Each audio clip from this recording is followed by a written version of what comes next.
Hello everyone and welcome back to another episode of the Belgian Football Podcast. My name is Ben Jackson and I'll be your host, and once again I'm joined by Joris and Scott. How are you guys doing this evening? I'm good. It's good to be back, everybody. Hope you've all had a good week. Yeah, well, a bit lacking a bit of Belgian football this week, but nonetheless, glad to be back here. Yeah, absolutely. As Joris kind of alluded to there, we didn't have many games, obviously, with a lot of the European teams having their matches postponed. So a bit of a shorter week in terms of matches for the Belgian sides, but no lack of action on the pitch.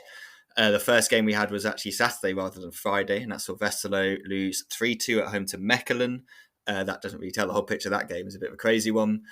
Eupen continued their reasonably decent start to the season with a 3-1 win over Leuven. Kortrijk and Standard Liège are still winless. They drew 1-1 in Kortrijk.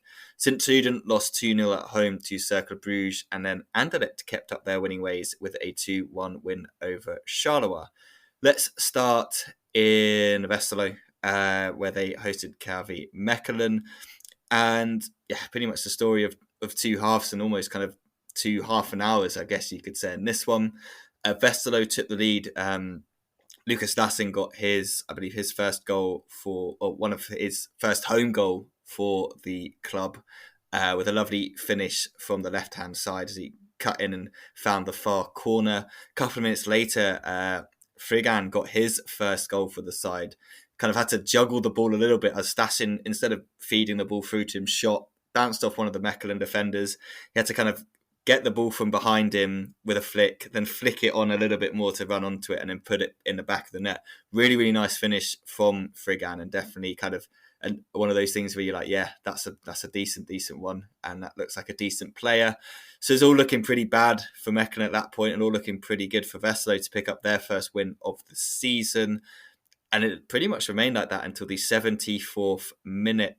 And this all came because of some 55th minute substitutes from Steven Defour. He brought on new man Patrick Pflücke, the German winger that signed from, I believe it was Switzerland. He comes on and he starts, providing for the rest of the team. His assist gives Rob Scouse a chance to get one back for the side. He then puts in a corner, which is headed into his own net by Nicholas Madsen. And then he provides another assist for Leon Lauerbach to score to make it 3-2. And that literally happened within the space of 10 minutes. From the 74th minute to the 84th minute, Mechelen completely turned it around. Whereas for Westerlo, not looking great at the moment. That's, like I said, they still are without a win. They've only got 1 point from 5 matches, and that came in a 2-2 draw against Eupen to start the season. We did kind of speak a little bit last week about how they had some tough fixtures, obviously Club Brugge, Ghent and Anderlecht, but they'd have probably guys been eyeing this Mechelen home game as the chance to really get their season started, and to kind of throw it away in a very similar fashion to what Eupen did in their kind of first game of the season, kind of role version of that. But to lose this one would be really, really frustrating. Whereas for Mechelen, it kind of, you'd hope it maybe would start something. And I think we can safely say, Scott, that Mr. Pflücke is going to be starting the next game, don't you think? Yeah, I would imagine he will be, and he seems to have made himself at home pretty quickly as well. He was talking this week about how much he'd enjoyed his first game and just how good he felt. So plenty of positives there. I mean, this game really, from Mechelen's perspective, is the story of that double substitution on, I think, 55, 56 minutes, as Ben was saying. Patrick Pflücke comes on. Also, Mori Kanati comes on. We feel like, we have been waiting for that since the season started. Obviously, his visa's been sorted now. He's not fully fit, which is why he didn't start the game. But, Mori is one of these players who, once he is fully fit, will become a starter, I suspect. And I think both these two did make a difference, particularly Pflücke, obviously. Two fantastic assists. The second one in particular, actually, for the third goal, was a really lovely ball with the outside of his foot as well. Gorgeous assist, that one. And he seems to have that little bit of quality that they've been looking for what feels like ages and kind of missing. There is quality in the side, obviously, that's been there for a while and hasn't really been turning up to the extent that we know it can. So having somebody new in the mix who can add to that is going to be very important for them. First away win in ages as well. Me and Joris were talking about this after the game. Back-to-back wins for the first time in what feels like forever as well. So that ongoing inconsistency that seems to have been plaguing the side now for over a year now. Last season was very much like that as well for various reasons. So let's see if they can build upon this a wee bit, because as good as this is, they kind of have to keep this momentum going, but it will certainly do them the world of good, I think. Yeah, maybe you can even call it 3 assists, although, of course, for an own goal, you cannot get an assist for Pflücke. But nonetheless, that's that. The highlight of that game, and I think you already talked about it already a lot as well. Lauberbach getting his first goal to stay at Mechelen as well. I was also highly needed by now. I think his overall performances have been good, but yeah, he is a striker, and we all know strikers need goals at some point as well. And yeah, this game reminded a lot of the reverse fixture last season, where Mechelen were 4-2 down against Westerlo at home, though. That was also early. That was around this time of year, maybe a month later. And in the last 15 minutes, Mechelen scored three times to win the game 5-4. Okay, that one was probably even a bit more crazy than this one, but nonetheless, I don't think Westerlo likes to play against Mechelen for the time being. From Westerlo's side, well, some positives as well, I guess. Frigan also getting his first goal, and actually a quite nice finish. But of course, losing this game still winless, and losing this game the way they did, this is a kind of games that actually can drag you down to worse things. In theory, their quality should be high enough, but they are just desperately searching for a win. They are not alone in that, but I'm sure they would not have expected, with the squad they have at the moment, that they wouldn't still be winless after 5 games. Yeah, no, absolutely. And they face Cercle Bruges away next Saturday. So it's not going to be an easy kind of return to the league in that one. And yeah, it's interesting, isn't it, to see kind of like they've also invested a fair amount in this squad.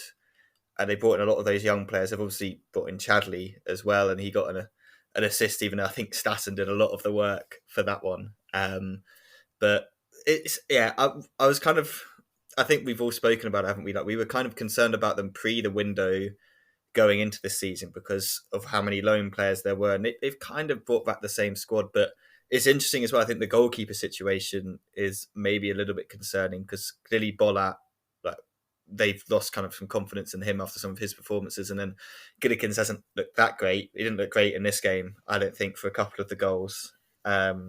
And a couple of the moments that I saw. So yeah, it's an interesting time, but I think you're right. I think their quality should come through at some point. I think they've got a good coach in Dirks who should be able to get the best out of them. But we've been kind of saying that about another team in Leuven, who have also spent a little bit of money now, and we've also been saying have a good enough coach to kind of to keep them in the league and stuff. But they lost to Eupen, who, back-to-back 3-1 wins for Eupen. Got to give Florian Kofeld his flowers for this one after a good start to the season. He's got them 4th in the table. Get an early penalty, 23rd minute. Gary Magny steps up. He gets his 2nd of the season. Not as spectacular as his one last week against Kortrijk, but a good penalty from him. Then Isaac Nuhu gets a goal, a much-needed goal from him. They'll definitely be delighted to see him find the back of the net. An assist from Alfred from Bogerson as well. So maybe the start of a partnership kind of blossoming between those two. The side were linked with Sebastian Andersson, the Swedish striker that used to play for Cologne, Union Berlin. But I think he failed his medical either this week or something. So it looked like they were going to have this Finn Bogerson Anderson kind of thing going on, but it looks like now it is just going to be Finn Bogerson and Nuhu. But yeah, they look like they're starting to play well together up front. Leuven did get back into the game when they were awarded a penalty. Steve Schlevers stepped up to make it 2-1 at that time. Maybe a little bit of fear coming in. It was kind of felt like a little bit of a repeat of last week for Eupen. But to be fair to Kofeld, he's kind of found his impact players. And that's Jerome Durham and Reagan Charles Cook, both coming off the bench last game, combining to make it 3-1 with Durham scoring this time the other way around. Charles Cook did a lot of the work on the break, running through and finishing really, really well in the 86th minute to make it 3-1. And I have to say, guys, from the game, I did watch this one. I think another shout out. Obviously, we're talking Nuhu, Finn Bogus, and Charles Cook and those guys, but I think Victor Palsson at the back was brilliant. He made a couple of really, really timely blocks to deny Leuven. He was really like the leader at the back, and I think they definitely needed that. You think of how young this team is. I think, he looks like he's a really smart pickup from them. They're somehow fourth, which just seems ridiculous. Leuven still winless. Mark Bryce came out to say, I don't think the coaching staff is at fault for what's going on here, which I don't think is going to endear him much more to the Leuven fans. I think they are starting to really turn. He also did say, we've now got the striker, but he's only been here about 3 hours, so you've got to give him some time, which I thought was quite amusing. Have signed Yusuf Maziz. Your fans will remember him from his time in Selang, so he could be quite a good player, but quite a good pickup. But 10, I think they said on the website, he's their 10th signing. That's a lot of players coming through the door, and I don't want to speak about it again, but their transfer record hasn't been great. More bad playing out from the back as well for one of the goals. Banzuzi dispossessed, really, really poor. So another poor performance from Leuven, a good performance from Erpen. Fair play to Florian Kofeld. He is doing a really good job, I guess you can say, for the Pandas. Yeah, I think the interesting thing about the Pandas at the moment, guys, is you can actually see their kind of confidence starting to grow a little bit. In week one, they raced into a 2-goal lead kind of quite early, I remember, and sort of threw that away. And I was dismayed by kind of how conservative they were, considering, how decent they were in that opening weekend. But I think they've kind of got over that. That was at a point where there was very few bodies in the door yet. And, they were still, like a lot of sides, still chasing their tail with the recruitment. They've added a few faces now, and things seem to be kind of gelling reasonably well for them. The body language is good as well. Regular listeners will know I like to keep an eye on that, both off the pitch and on it. I think you can tell that these players are kind of buying into kind of what Kofeld wants to do. There's lots of positive signals there from me, I think, and I think it's starting to kind of show in the park that people kind of trust one another. Kind of slightly surprised by how quick there's been an improvement there, to be honest. But I think Kofeld's obviously brought in players he knows very well, who've been very carefully chosen for specific roles, as they should be, and they seem to be having a certain impact at the moment, which is encouraging for them. So I suppose the big question with them is, can they continue anything like this early form? Because they have been known to start quite well before, and then in the second half of the season, it all kind of come crashing down for them. So the initial signs are kind of quite positive. The interesting thing for Leuven is I didn't think they played badly this weekend. I just felt they didn't make the most of their chances. Mark Bryce is right. Obviously the new striker's in, Erling Haaland's cousin.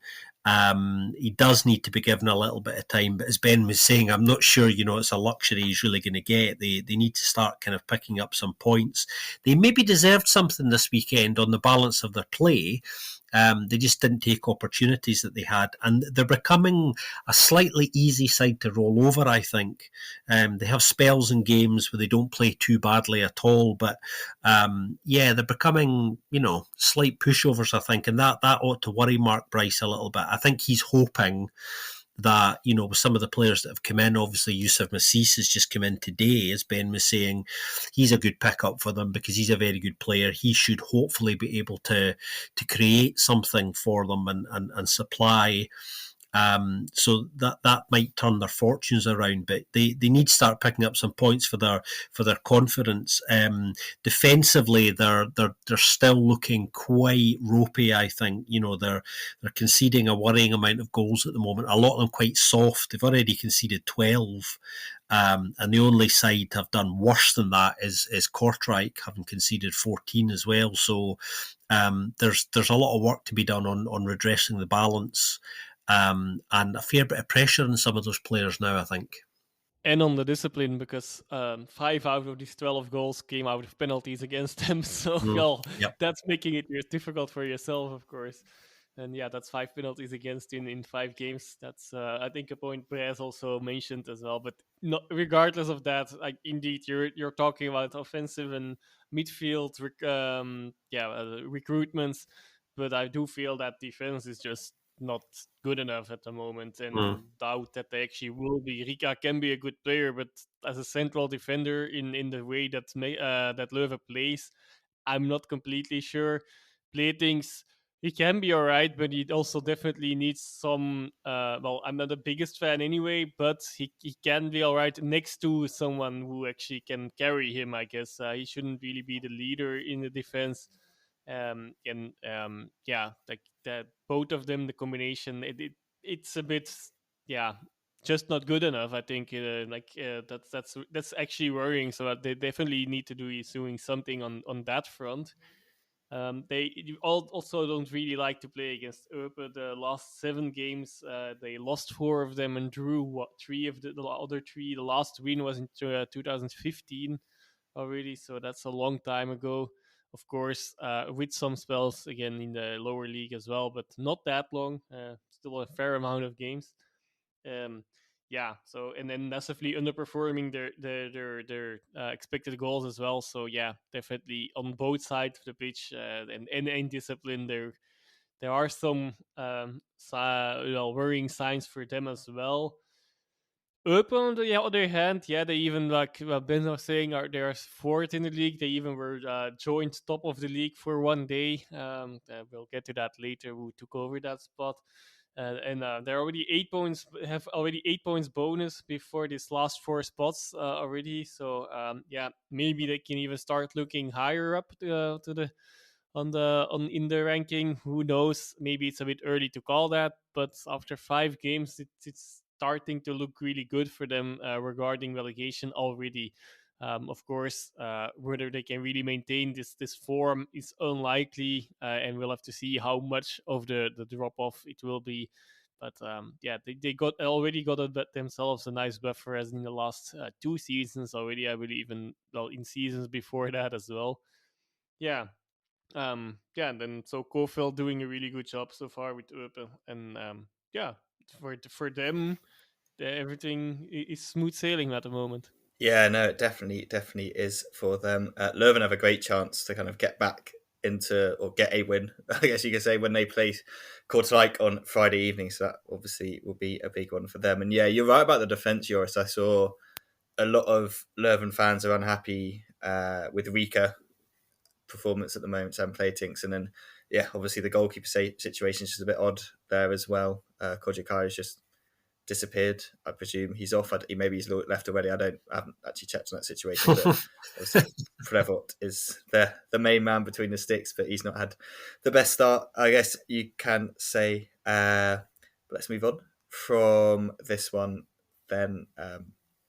Yeah, still can't believe Eupen are in the top 4. But like you guys said, they start well quite a lot, and then it's kind of what they're going to do after that. The next game of the weekend was Kortrijk against Standard Liège. Battle of the bottom dwellers, I guess you could say, but neither side had a win, and both sides left this game without a win anyway. The first goal for Kortrijk was just really, really poor from Standard, just really kind of lackadaisical football, really kind of just no energy, nothing really in it. They were just kind of passing the ball around. It gets to Price in the midfield, and I think he thinks he has all the time in the world, but like Kortrijk weren't giving that much time. They win the ball back. Ball comes to Isaac Davies. He's only got one thought in his mind, which is to charge it goal and fire it into the bottom corner for his first goal for the club. And it capped off a pretty decent performance from Davis. I thought he was lively up front. I thought he gave them something else that they haven't really had for a while. Obviously, Avenatti is a completely different type of striker because he's a lot taller, a lot less mobile. But Davies he seemed to kind of link up quite well with some of the other guys. So interested to see how he gets on in that at the new club. Standard thought they probably should have had a penalty. Dragas running through looked like he got kind of tripped up. I haven't really seen the replay, so I'll let you guys discuss that one a little bit more about what you thought about it. But I know that there was a lot of kind of anger, and obviously there was some, when 11 always repost the thing and do like, is this a penalty? You know, there's a contentious decision that's been made. But going into the second half, Standard obviously pushing. They waste a lot of chances. Kanga missed a couple. Blagas, as we said. They finally got back into the game in the 72nd minute, though. Kwabe had came on in the 59th. He replaced Price, who hadn't had the best of games, but Kwabe got his first goal of the season, first goal for Standard Liège. Aaron Dodham with the corner, falls to Kwabe. Horrible defending from Courtside. No one around him. He smashes into the back of the net to make it 1-1. And that is pretty much how this one finished. So pretty unsatisfactory, I guess, result you could say for both sides in this one. They'd have kind of both been eyeing this as the chance to really get off the mark. Standard still with just now 2 goals scored. Courtside just, can't keep clean sheets at all. Slightly good news, obviously, about the imminent takeover by Burnley. Hopefully for them, that might give them a little bit of time to get some new players in, but they're running out of time in that regard. There's not much of the window left for them to bring guys in, so they're going to have to move quite quickly. But yeah, I guess unsatisfactory for both sides pretty much sums up this game. Well, last week, you guys will remember me saying that I was worried this could be potentially a bit of an eye bleeder. Well, the good news is it wasn't. It was actually a pretty decent game, played at a good tempo. So that was the first thing that I enjoyed. We had a decent game despite two sides desperately struggling at the moment. Ben's right. Obviously, Burnley's takeover of Kortrijk should be formally confirmed really very soon, but it's very well known public knowledge now that has more or less kind of gone through, and that Burnley are effectively in control of the recruitment there now as well. Lots of interesting chat in the last few days about potential loan deals for some really quite decent players potentially coming into Kortrijk. So we'll see if they can get agreement on those. Ben was talking about not a lot of time being left in the window, and my worry is that because of that there's a certain degree of panic about to set in, and they might try to get in as many as they can, and not necessarily be able to fit any of them into any holes whatsoever. So we'll see what they can do.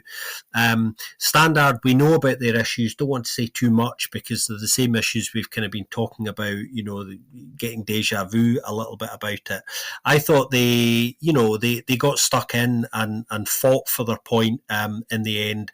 Kortrijk really should have probably won this game, I think, though, in the balance of chances they created. They had enough opportunities, I think, to finish Standard off and kind of wasted them, really. So that'll be frustrating, I think, for Ed still not to really have got the points, because I think in the balance of play they probably deserved it.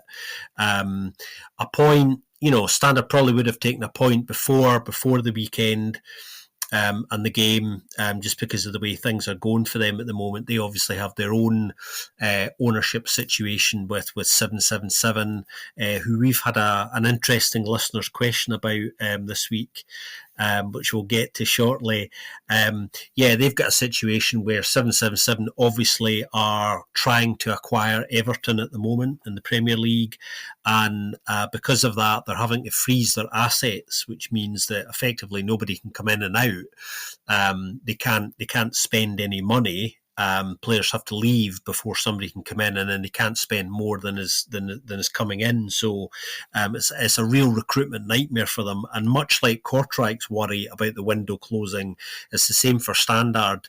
They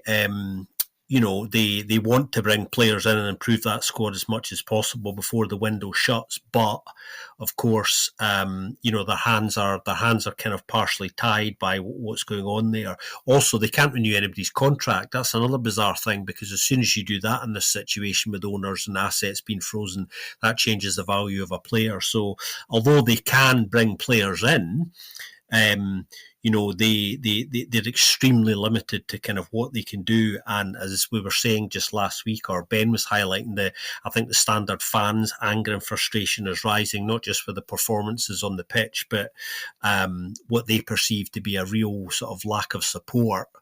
in terms of the infrastructure and investment from 777. So that's one to just kind of keep an eye on kind of generally. But I do worry because what they need is they need probably another striker, and they certainly need a decent proven kind of creator who can break lines for them. Somebody like Steph Peters, who they have been linked with, who they can't agree a deal with.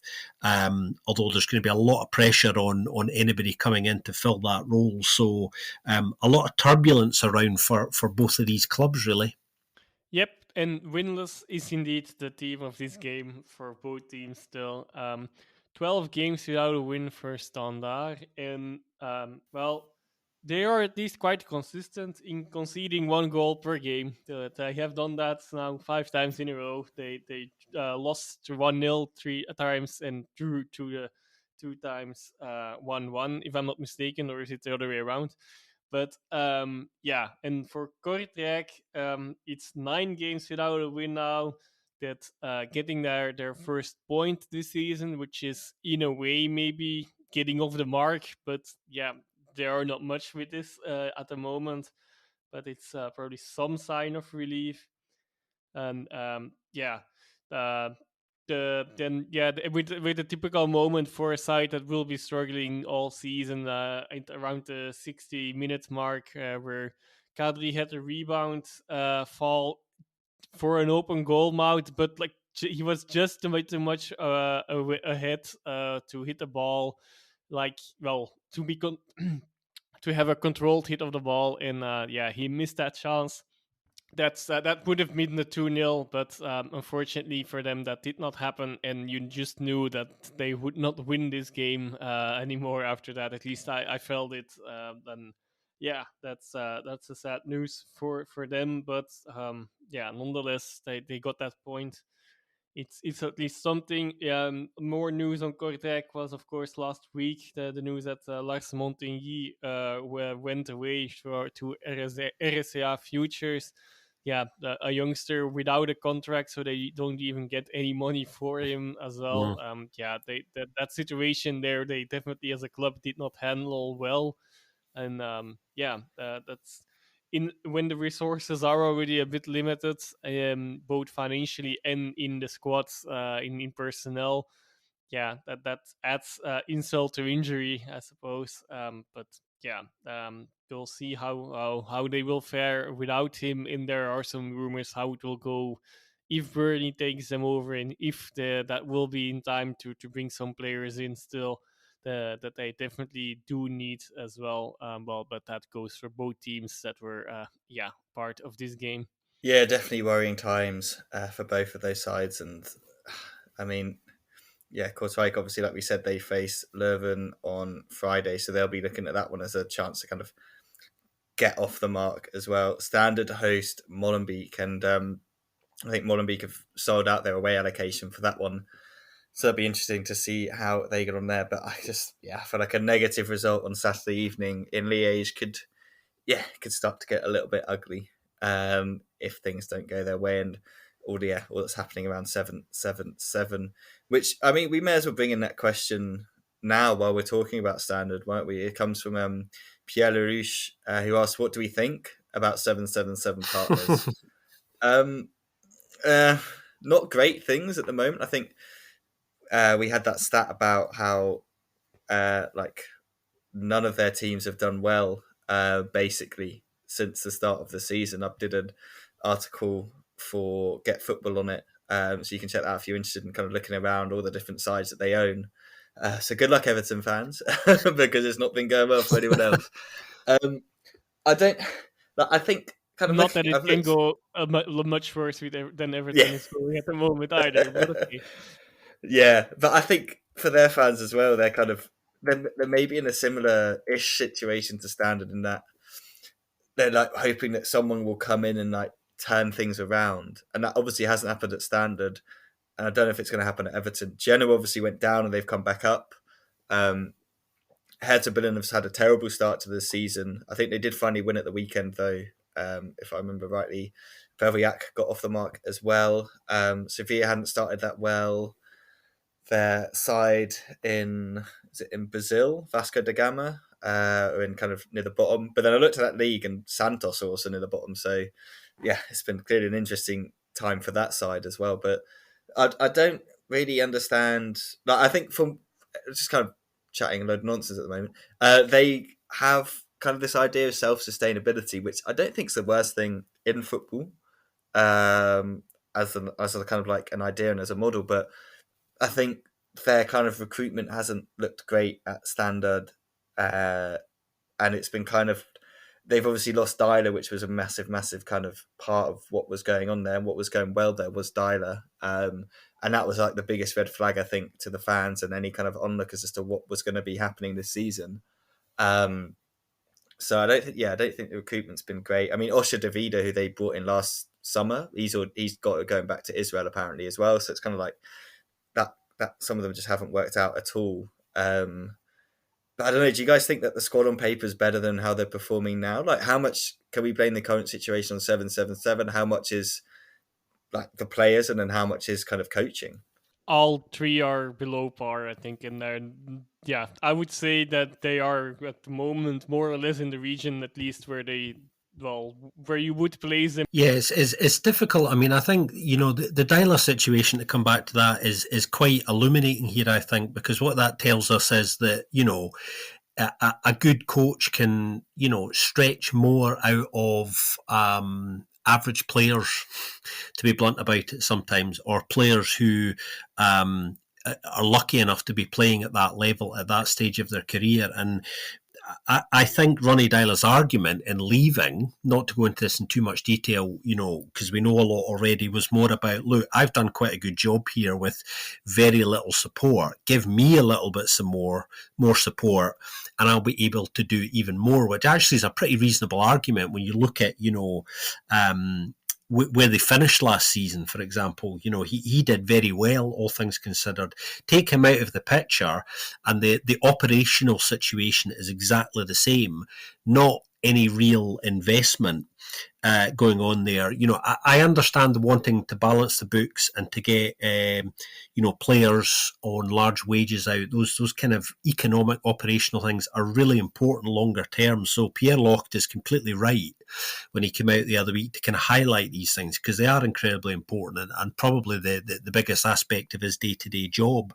From Fergal Harkin's perspective, he's obviously trying to look long-term at improving the playing staff at the club, and his job is incredibly difficult at the moment because he essentially has no wiggle room through no fault of his own. And Fergal's a really talented guy, and he has a massive network at his disposal that it's very difficult for him to make use of. So I would imagine he's very frustrated at the moment, all of which means you're not doing well on the pitch, which we know. We can see that fan frustration builds, and then people start to blame one another as kind of tensions rise, when in fact, as we know in these situations, you just kind of need some patience. But on 777 specifically, as Ben was saying, and we've talked about a couple of times recently, the evidence when you look at their other clubs is a similar situation, basically. No real investment and not a great deal of growth, and clubs kind of stagnating.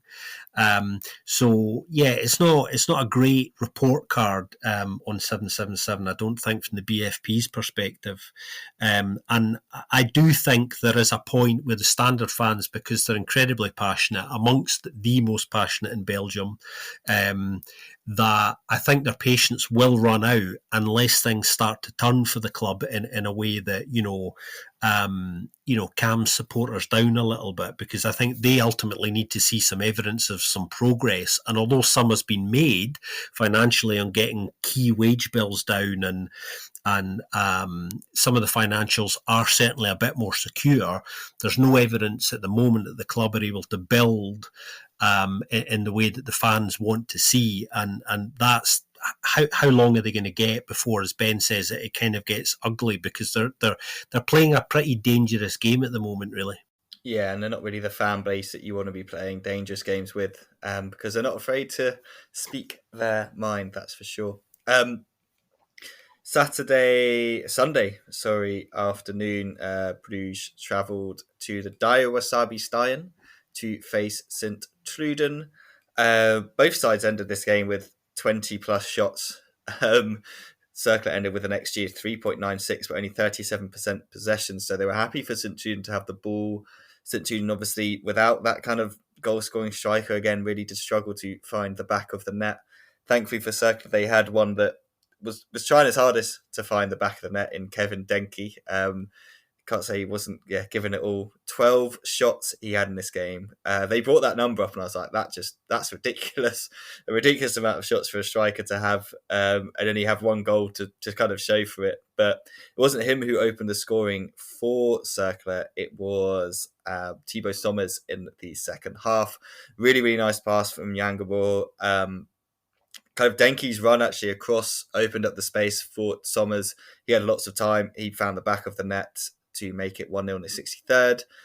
66 minutes, Hugo CK comes off. Alan Minder comes on. 2 minutes later, Alan Minder is very much involved. Lovely step overs in the box.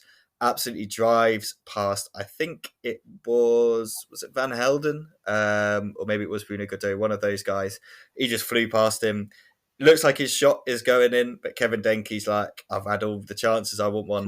He taps it in. I don't think Minder really minded. From the celebrations, they were dancing together and he looked pretty chuffed to just have an assist. So that's a golden assist for Minder in the last 2 games. People starting to kind of take a little bit of notice of him. Within Belgian media, I've seen they're quite impressed with what they're seeing from him. St. Truden rang the changes. Barnes, Yanamoto, Ito all came on. Couldn't make a difference, couldn't find the back of the net, couldn't get them back into the game. Cercle win this one 2-0. That's back-to-back wins for them. They move into the top 6 with 9 points. And yeah, I think it's kind of a story of a side that has kind of can finish their chances that against a side that couldn't, really, isn't it, guys? And unfortunately, that might be the case for St. Truden this year. And I don't want us to talk about it every week, but it's glaringly obvious every single time that we watch them. Yeah, it's a really good summary, actually, of the way this game went, Ben. I think ball does, on the whole, continue to delight, I must say. Lots of good football played, and they are creating, which I think from Torsten Fink's point of view will be probably the most encouraging thing. It's what we mentioned last week and a couple of weeks before that when we talked about how pleasantly surprising they've been. They need a striker. They need a proven striker, and they just need somebody, or a couple of players with a little bit more composure, perhaps, to finish some of the opportunities. I think if they keep playing the way they were playing, as I was saying last week, I do think they're actually going to be fine this season because of the all of the positives that we've mentioned. And Ben was saying last week he wrote an article about some of the numbers behind what's going on with Finkball, and that's definitely worth a read. Lots of good football from them, but just not able to take advantage of their opportunities, and that's what they're going to need to do. If they're going to build upon that. Cercle, in truth, probably could have scored 4 or 5 in this game with the opportunities they had. They were really clinical, and I thought they really turned the screw, particularly in the second half. I thought St. Truden were quite poor in the second half. I wasn't sure whether they'd kind of chucked it, but actually I think Cercle were really very good in the second half. They upped it. Because the first half, as entertaining as it was and open, didn't create too many chances for either side, and Cercle really took it up a couple of gears in the second half, and kind of walked away with it in the end. I'm a big fan of Alan Minder. Everybody knows that. He's shown again. I would like to see him starting regularly, to be honest, but I understand why he's not at the moment. He's certainly showing enough to kind of do that.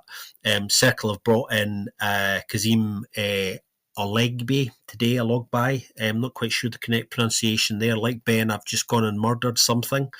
But yeah, that's a really good pickup for them because that's actually a 4-year deal that Kazim's come in on, and I think a lot of us were expecting that to be a loan. So Rembert Vromant, the new sporting director at Cercle, already impressing with some of the names that are coming in, and they've been doing quite a lot of business recently. Cercle, there are moves around in the background. Might be some more faces coming in there as well. So no time being lost by Rembert getting his feet under the desk after Carlos Avina's departure. departure for Monaco. But yeah, Cercle just proving what a good side they actually are. And they're not intimidated. They're becoming very adaptable. There was a brilliant interview with Miron Muslic that was released today. That I think it was Dazn or Eleven Sports that did it, and he was being interviewed, and one of the criticisms being put to him was, this Cercle side is effective but not great to watch. And I have to say, I was surprised by that, because not only do I completely disagree with it, because I think they are one of the better sides to watch in the Pro League. I think, what they've been doing is something a lot of clubs can actually learn from. So I actually thought that was remarkably sort of, I would even go as far as to say, sort of disrespectful to what's been going on at Cercle, because of all of the good work that we've raved about it kind of a lot, because we've seen some of it firsthand, having met some of the staff, so we know what they're doing there, and it almost feels like some people haven't been kind of watching closely enough. But really good game, this really good advert for the Pro League. Lots and lots of good football, and Cercle showing yet again they're a good side. And Sint-Truiden need a striker. Yes, that's basically the gist of everything in this game. But yeah, Sint-Truiden, apart from that, also really, again, I'm in this team of teams not liking to play each other, or other side. Well, I'm siding with those teams this week, it seems. I could also have taken the other approach. But Sint-Truiden have won only one of their last 12 home games against Cercle Brugge now. So yeah, that's definitely a worrying stat as well. Denki indeed missed a lot of chances, just like the whole of his team. Actually, their XG is actually close to 4. So I would actually say they were not clinical at all. But yeah, then in the end, both Denki and the team got the win and the goals. So nobody will mind too much. But in other games, this might cost them, of course. Yeah, that's well, we can't predict if that's gonna happen, or if it's gonna happen a lot, but it might for sure. Something to keep in the back of their minds, anyway. And well, on the other end of each, they've still only conceded own goals after 5 games, so that's quite interesting to see as well from Cercle's point of view. So that's yeah, they're on a good track for sure. Still. The still as well, yeah. No, they definitely are. Like we said earlier, they host Westerlo on Saturday afternoon. Sorry, and then Sint-Truiden, they get to travel to everyone's favourite part of Belgium, Charleroi, who travelled to Brussels at the weekend to face Anderlecht. Heated game, this one. Felt there was a bit of nibble going around between both sides, really getting into each other, which was always fun to see. Really good atmosphere as well. It kind of exploded when Theo Leone gave Anderlecht the lead. Some nice play on the left-hand side from the Mavs initially. Eventually fell to Dolberg in the box. He tried to lay it off into someone on the edge of the box. I can't quite remember who it was to shoot. It was a terrible layoff, just went absolutely nowhere. Ball falls to Zorgan, who he's kind of going across his box. And I don't know, even as a kid, you're taught never play across your box, but that's a pass, let alone like dribble across your box and then try and beat a man across your box is always a bit of a weird decision to make. He thinks he can beat Leone. Leone nips the ball off him, fires it into the back of net. First league professional goal, I believe it was for Leone. You could see it really, really did mean quite a lot to him. It was a really, really nice finish as well. However, there was some controversy with this one, with the Benito Raman throw-in. It was a quick throw-in, but he was on the pitch when he took the throw-in. It's the most ridiculous thing, and you're just like, how can VAR not intervene and say that is illegal? And it's, yeah, do you know what I mean? Like that should have just been an intervention. Maybe Anderlecht fans would point to the fact that Herve Coffey could probably have been sent off during the first half as well, to say it kind of maybe evened itself out. But that's what I mean by the kind of the nibble in this. There were tackles flying in. Coffey probably got away with one flying out of his box and just literally flying into one of the Anderlecht players. So yeah, an entertaining first half. Charleroi got themselves back level in the second half, 75th minute. Free kick to the back stick, gets headed across. Andreu is there to tap home. They recently, I believe, rejected an offer from Venezia to loan Andreu to Serie B. They're pretty happy that they did that after this one.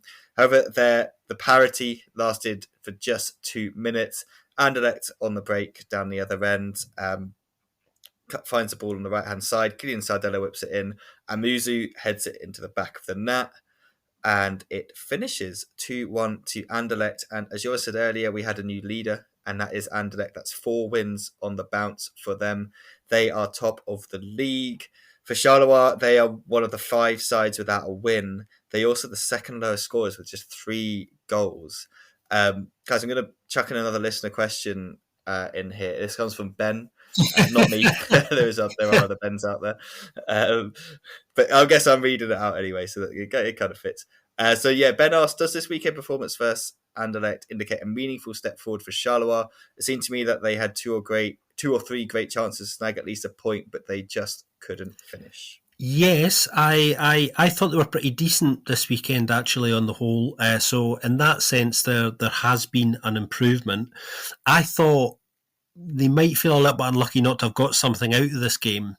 As I was saying, they're quite decent. Felix Mazu was saying afterwards that he felt they played well and that actually they lost out to 2 mistakes. 2 mistakes cost them, which I think when you look at the game and analyse it a little bit, I think that's a fair analysis, actually. You know, the Teo Leone goal is a wonderful finish, albeit it's a mistake that allows him to, pick up the ball there.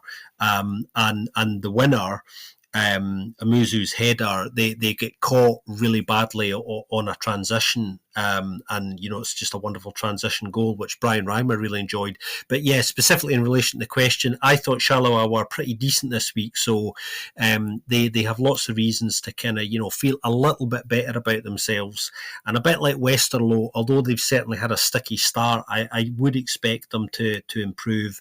I thought Zorgan and Morioka in the middle, I think, is a good combination. I said last week I thought it was interesting that Morioka's kind of come back in under Mazu now, had a couple of starts because he seemed to be out of the picture, probably because most people expected him to leave, but it doesn't look like he's gonna now unless something really dramatic happens in the next few days. If they can continue playing like they did this weekend, I think they'll start to pick up some points soon. And with or without Morioka remains to be seen because he's in the team because of that suspension for Eli Mahita, of course. Still, we'll see what happens. But I think is he already allowed to play again this week? I think so. Or is it a week? Is it still 1 week left? Either way, also with Trevel now coming into the fold, so he might pick up some more minutes. But yes, we will have to see that. Yeah. We just cannot not talk longer about that coffee tackle, I guess. Although, on the other hand, it's quite clear that everyone actually agrees with it, that he should have been sent off.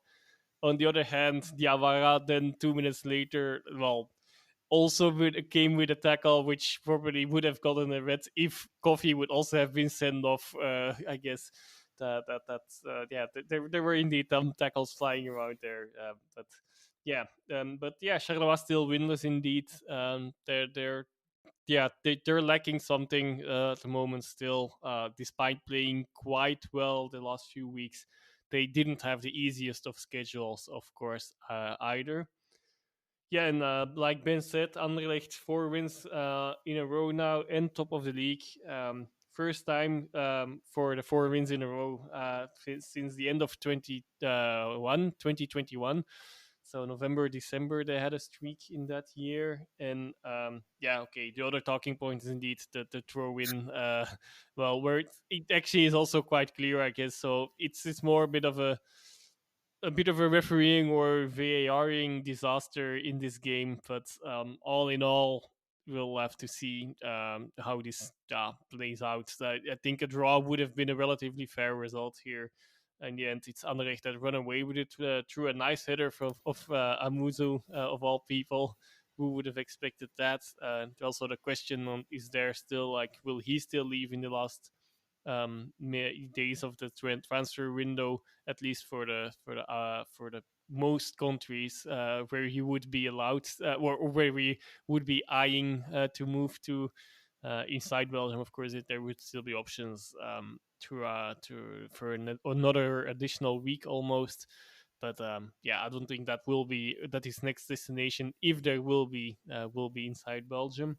You guys were both kind of mentioning Anderlecht being top of the league, which hasn't happened for a long time. And in fact, we have to go back to, I think, August of 2018 was the last time they were sitting proudly at the top. So they've taken advantage of other clubs not playing because of their European exploits. And yeah, psychologically, this must be very, very good for them.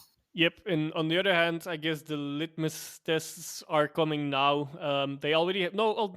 To be honest, they actually had a few already against Union, where they will need to do better than they did there so far. They've picked up the points. Did they actually do much better in the play? Well, I suppose so, because that game was really horrible from them. But is it good enough to really?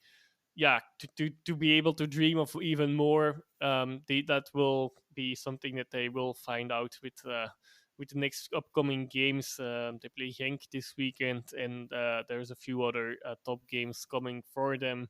And by the end of September, we probably will have a better view of that. That probably goes for the whole league as well, though, where everyone, well, more or less will end up, who will fight for what, and so on. At the moment, still a bit early to tell, but good signs for them that they get the points. But I'm sure that some of the fans definitely, or all fans always, actually, also, of course, will want to also see more improvements in the way they play. But so far, given the situation they're in, I think they're relatively happy where they are at the moment. Yeah, I mean, they'd definitely rather be there than having lost loads of those games. You guys mentioned, obviously, they're top because of some other teams' European commitments. I'll just quickly go through the scores, and then we'll get to one of the listener questions around the European action. Then we'll go to our one piece of news, and then we will go to the Challenger, and that'll be it for this week's episode. So obviously, Antwerp in the Champions League qualification, they faced REK Athens. Got off to a good start. Vincent Janssen gave them the lead, but then Yeli Bataille got sent off in the 50th minute. He is pretty much sold short by a terrible pass from Mandela Keita. And then Antwerp are basically defending for the whole game. Koulibaly, their new signing on loan from Dortmund, was really, really good. I thought he had a fantastic game next to Toby Alderweireld. They held out to win 1-0 to take that result back to Greece. Union in Europa League qualification, they faced Lugano of Switzerland. They won 2-0. Dennis Eckhart, Casper Terho, so they take a nice 2-0 lead to the beautiful city or town of Lugano. Club Brugge, they went 1-0 up against Osasuna away from home through Scott Olsen. Osasuna equalised in the 78th minute, but then 2 minutes later, Maxime de Kuiper made it 2-1 to Club Brugge. They head home with a 1-0 lead, or 2-1 lead, 1-0 aggregate lead. So hopefully they'll be able to see that one through. Ghent beat Apoel Nicosia. Absolutely no love lost between the two managers in this one. Van Huysenbeek and Pinto. Pinto was just like proper... I'd love it if we beat them sort of vibes from him. He was like just wanted to knock. I think he wanted to knock Hein out physically and footballingly. He's like not getting out, and he wants to fully punch Hein in the face. Malik Fofana and Hong Seok-hyun scored late for Ghent to take a 2-0 lead to Cyprus. A lot of late goals for the Belgian sides. Genk were 1-0 down to Adnan Demirspor early in the second half. Then Tolu equalised in the 77th before Daniel Munoz made it 2-1 in the 93rd. So everyone won. There's lots of tight games, so there's going to be plenty of action this week. We do have a question around kind of the European games, which is why I just quickly ran through those, and we'll get your guys' kind of opinions on this one. It comes from Blake on Twitter. He said, what would be considered a successful European campaign for each of the 5 clubs playing? Then he lists his. For Antwerp, he's put qualifying for the Champions League, then dropping down to the Europa League. For Union, it's quarterfinals of the Europa League. Genk and Ghent, quarterfinals of the Conference League. And then Club Brugge, semi-finals of the Conference League. Scott, I'll let you go first. What do you think would be a good kind of overall European campaign for the Belgian side? Well, I think real success is all 5 qualifying for group stage football. The question is how many of them will, how many might we lose? I hope we don't lose any. My one worry is around Genk, mainly because of their European record and because that game is just very finely balanced, I think. Luckily, they managed to turn around the first leg late on to take a lead to Turkey, which I think is important. So they're my main worry of the 5. I think Club Brugge have the quality and depth in their squad to go reasonably far in the Conference League. And I think looking at it at the moment, they arguably could go the furthest. But we'll just need to wait and see. But I'm keeping my fingers and toes crossed that we're going to get all 5 sides in group stage football for obvious coefficient reasons. Yeah, well, can't agree more, I guess. Well, I am also a bit worried for Genk. Every team that would get there should also be able to get through the group stages as well, and then later on depends on the draws. Yeah, no, can't really add much more to that. Obviously, we'll know the draws by next week, so we can kind of give a little bit more of an educated answer to that question as well. Just quickly before we go to the Challenger, a bit of international news. There's a new under-21 head coach, Scott. You've done a little bit of research into him. Why don't you tell the listeners about the new man in charge of the youth setup? Yeah, well, the new T1 of the under-21s is Gil Sverts, who is a 40-year-old Belgian, of course, former Red Devil himself. 17 caps for the Red Devils and 1 goal between 2006 and 2009. Spent most of his playing career actually in the Eredivisie, spells at Feyenoord, Excelsior Rotterdam, obviously likes Rotterdam, and why not? Rotterdam's a great city. Den Haag, Vitesse Arnhem, AZ, Breda as well. Very short spell at Notts County in England, and also a short spell in Denmark with Sonderjysk. And then 20 appearances in Belgium for Serang, who at that time were in the 3rd tier. So he has been appointed, and appointed ahead of some quite big, reasonably high-profile names. Karel Giereerts and Thomas Buffel were also interviewed for this post as well. So he's done very well to be appointed this, I think. He leaves the Young Reds. He was the T1 there at Antwerp's Academy, and he's been there for the last 4 years. So this is his first really high-profile coaching job, and a very exciting one for him. So good luck to Gil. Yep, good luck to him in that role. Hopefully they'll fare better at the next major tournament than they did at the most recent one. Before we go, Scott, back to you again for the Challenger. And we also have a listener question related to the Challenger, which I'll throw it you guys at the end of the roundup. Yes, we've reached match day 3 in the Challenger Pro League. I'll just run through the results from this weekend. Young Genk lost 3-0 home to Club Next. Serang got battered 5-0 by Zulte Waregem. Standard Liège 16 against Beerschot was postponed due to a shooting in the Liège area, and that there's a lot of fallout around that, which is yet to be resolved. So there'll be more on that game. Patro Eisden beat Beveren 2-1. Lommel kept up their 100% record. They beat Denza 1-0 at home. Dender and Liège played out a 2-2 draw. RFC Liège heaped more misery on Oostende. They won 2-0 at home.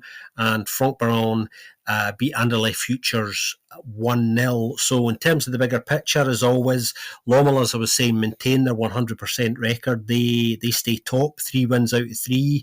And we all know that Steve Bold is currently Lommel's T1, Arsenal legend, of course. And, regular followers of English football will know that during Steve Bold's time, he was kind of synonymous with that period with the phrase 1-0 to the Arsenal was a big thing. And Lommel might be the next Belgian 1-0 to the Lommel. That could become a thing because it seems to have started that way. So they're top and doing very, very well. I've seen a fair bit of Lommel already this season, and they're looking quite good at the moment. Ostend, I mentioned, they're now, they've lost all 3 so far. The only side yet to score, struggling, had a really bad start. The positive news for the Coos boys is they brought in two promising attacking players over the last couple of days. They've signed Ewan Henderson from Hibernian in Scotland, a player I know very well, having seen quite a lot of during his time and his development at Celtic before he went to Hibs. And also the Colombian attacking midfielder, Wanda Fuentes, has come in, I think that was yesterday, from Barcelona B. So Stein Verieven will be hoping that Ewan Henderson and Wanda Fuentes can start scoring and providing some goals, because they're really struggling at the moment. Yeah, no, absolutely. They really do need it. You're never too good to go down. They could just, if they don't sort it out, back-to-back relegations isn't impossible. It's happened before. Fromberon's goal, if you haven't seen it, definitely check that out. Matthew Healy's second goal since joining from Ipswich under 21s. Really, really nice finish from him. He's looking like a decent prospect. And then, yeah, speaking of Ostend, like Liège for their 2 goals, RFC Liège just took them to pieces, like just played them apart off the pitch. It was really, really nice football from the newly promoted side, which would be a great boost for them. However, our question is related to Beveren. Obviously, she said they lost late on to Patro Eisden with not the best bit of goalkeeping from Royce. Has to be said, he didn't kind of cover himself in much glory. It's from long-time listener and long-time kind of, we always have good chats with Football Soteka on Twitter.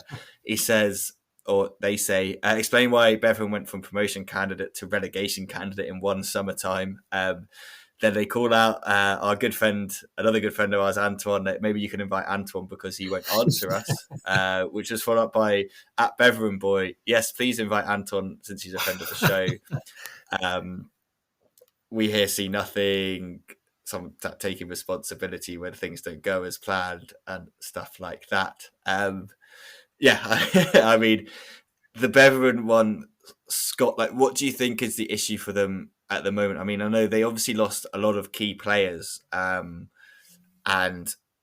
like we were talking before, weren't we, before we went on air, that one of the problems for them is kind of they could have ordinarily they may have had a chance of going up, finishing second anyway. So they're kind of in an unlucky situation like that. But I guess, like, we know Antoine, he'll be disappointed with the start that they've had to the season anyway, and they have brought some players in, and they'll be hoping that they gel quite quickly. But you've obviously watched a bit of Loma, you've watched a bit of Beveren. What do you think is kind of different for them this year compared to last year?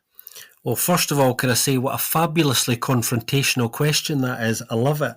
I mean, I think this is quite a complex one. Obviously, Beveren fans or a section of them are quite angry at the moment because they have had a poor start. It's difficult. Obviously, last year they were very good, and as Ben was saying, ordinarily they would have went up last year. They've lost a lot of firepower this summer, as we know, and I think they knew that was going to happen, particularly after it was confirmed that they weren't going to be promoted on the last day. The players that have left this summer actually account for 87% of all of their goals last season, which is an unbelievable stat. And kind of highlights really the issue. How do you replace that in a like-for-like way, which is obviously what you hope you do. Added to this is the fact that they lost a very good sporting director in Jordi Condom, who has always had a good eye for a player and was all over this recruitment last season. So I think he's a big structural loss. Tom van den Abel has come in to replace Jordi. And to be fair to the club, they've been very active this summer. They haven't sat on their hands at all. They couldn't afford to, that 87% stat is quite telling. And I think, they've brought in players that they hope in some way would hit the ground running. And what we've seen, or what I've seen from them so far, is that, those players are just not having much of an impact yet.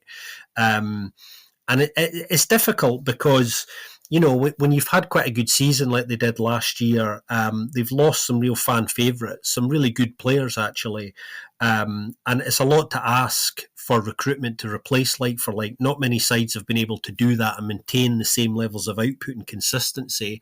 I think the only side probably that have lost key players and managed to do that on a repetitive basis are Union Saint-Gilloise, of course.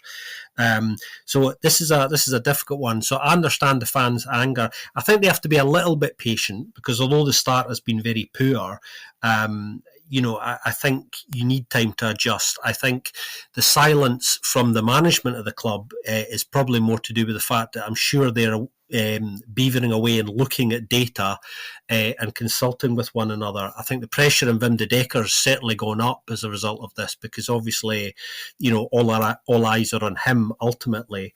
I think the next 2 or 3 games are going to be key. I think if there isn't any evidence of an improvement, I think a decision probably will be forced upon the management, which I can understand, particularly with rising frustration from the fans. But it's going to be a really important 2 or 3 week period for them. And obviously, there's an international break kind of coming up as well. But yeah, kind of tricky time for Beveren at the moment. I think everybody just needs to stay calm for the moment because, yeah, I think pushing the panic button too early can actually cause more damage as well. So look at the data, do your consulting, and we'll see the way the cards fall. Yeah, they face SL16 next, which I think they kind of have to win. Obviously, it's not like a do or die thing, but I think if they need to make kind of a statement win against SL16 in that next game. The SL obviously won their first game of the season over RFC Liège a couple of weeks ago. They lost 3-0 to a 10-men Serang to open the season. These are the teams that Beveren, if they're serious about promotion, they have to beat kind of the youth sides. And what better way than to start with a victory over SL16 next weekend? But yeah, I can understand the fans' frustration because they obviously wanted a good start. They want to get that promotion this season. They've been down there a little bit too long for their liking at the moment. So yeah, hopefully it's just a slow start and then they can really build on and start to gel that team together. But I think that is just about it for this week's episode of the Belgian Football Podcast. As always, guys, it's been a pleasure sharing this evening with you. It's been a delight, as always, chewing the cud, and good luck to all the Belgian sides in Europe over the next few days. Exactly that. And see you next week. I'll hear you next week. Yes, still very much an audio, not a visual. I don't think anyone's quite ready for the 3 of our mugs on a video at any time soon. But yeah, as always, thank you very much for listening. If you like what we do, please do leave us a review on your podcast app of choice. Also, yeah, get in touch with us with questions that you may have. We'll be sticking that tweet out every week, so you can just stick them underneath there, or reach out to us in other ways that are also possible. We can share those around as well on the show notes. Even if they're confrontational questions, we don't mind that. We're happy to answer them and kind of give our best evaluation of situations that are going on in Belgian football at the moment. But as always, it's been a pleasure talking about Belgian football to you, and we'll see you very soon on another episode of the Belgian Football Podcast.